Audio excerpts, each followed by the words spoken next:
I used to work for one of the big lawn care franchises. Wrong. That's not right. I used to believe what they told me to tell customers. And for 3 years, I watched homeowner after homeowner do everything right by the book and still lose their Bermuda and Zoysia grass to bare patches, fungus, and thin, spongy turf that never filled in. Here's the thing nobody wants to admit. Most of what's killing warm season lawns right now isn't bugs, it isn't disease, and it isn't the weather. It's advice. Advice that sounds smart. Advice that gets repeated on every gardening forum and every big box store aisle. And I'll be straight with you.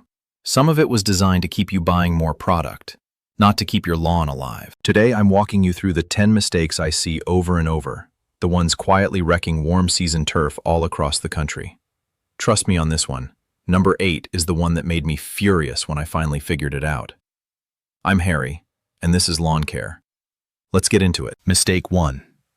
Back in 2017, a homeowner named Daniel, out in Lancaster County, Pennsylvania, called me about his Bermuda lawn looking thin and washed out.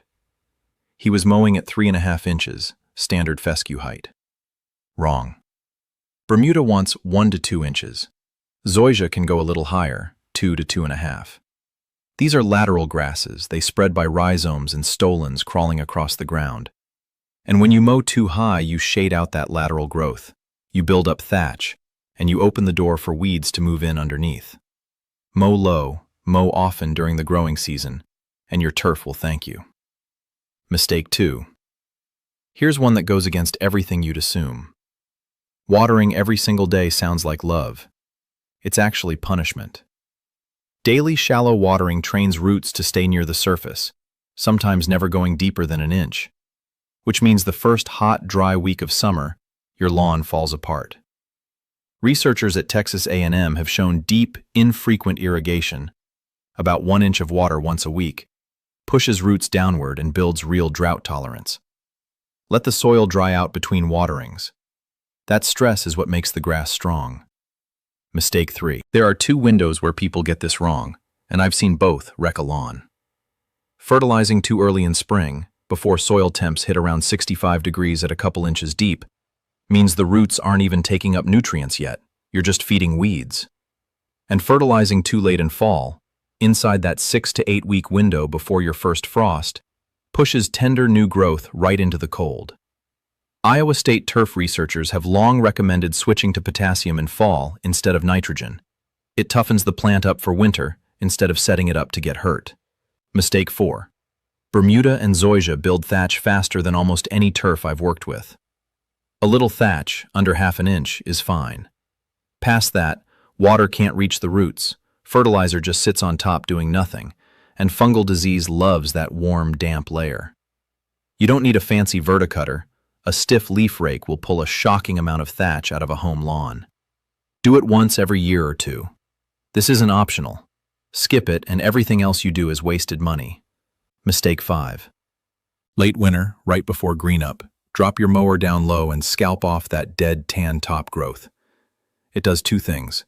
It exposes soil to sunlight so it warms faster, which speeds up green-up by weeks, and it clears the way for new lateral growth. Walter Schubert, a homeowner I worked with out in Ames, Iowa, scalped 2 weeks too early one year and got frost damage on the new growth. Wait until daytime temps are steady in the 50s and check your extended forecast first. Mistake 6. 2 big issues here. First, pre-emergents only work before weeds germinate. For crabgrass, that means getting it down when soil temps hit 55 to 65 degrees. Once you see green crabgrass, pre-emergent is useless. Second, and this one drives me up the wall, people grab a post-emergent that's totally safe on fescue and dump it on their Bermuda or Zoysia, causing real injury. Some products labeled for Bermuda aren't even labeled for Zoysia. Read the label, every single time. Mistake 7. Overseeding warm season turf with ryegrass for winter color. That's fine, that's intentional. The mistake is grabbing a general lawn repair mix loaded with tall fescue and Kentucky bluegrass to patch bare spots. It looks great for a season. Then come summer, it's competing directly with your Bermuda or Zoysia trying to spread naturally, and you end up with a patchy mess that never fills in right. If you need to patch, Match the exact variety you already have, sod or plugs, not a seed bag off the shelf. Mistake 8. This is the one. I watched a client, Gene Vogt, out in Cedar Rapids, spend 4 years and I don't know how much money trying to force Bermuda to thrive under a canopy of mature oaks. Bermuda needs 6 to 8 hours of direct sun, full stop. No fertilizer program fixes that. No amount of water fixes that. Zoysia varieties like Xeon and Emerald can hang on with 4 to 5 hours.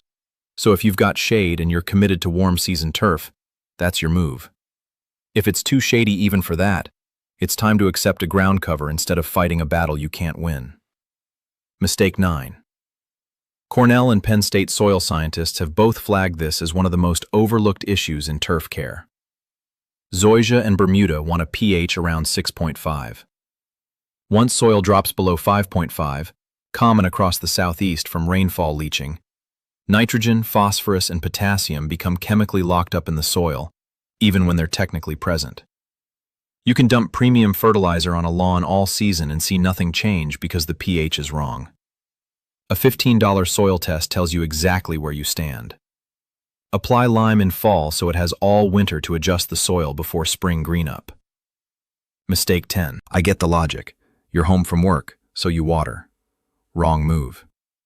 That leaves moisture sitting on the grass blade for 8, 9, 10 hours overnight, and that's exactly what Rhizoctonia fungus, large patch on Zoysia, brown patch on Bermuda, needs to take hold. Water right before sunrise instead. It soaks into the soil overnight and any leftover moisture burns off fast once the sun's up. That's 10 mistakes, and honestly, I could have kept going. If your lawn's been fighting you no matter what you try, there's a decent chance it's one of these. Next video, I'm breaking down the one soil amendment that fixed more struggling lawns for me than anything else on this list. And it's not what you think. Subscribe so you don't miss it. I'm Harry. Until next time, happy gardening.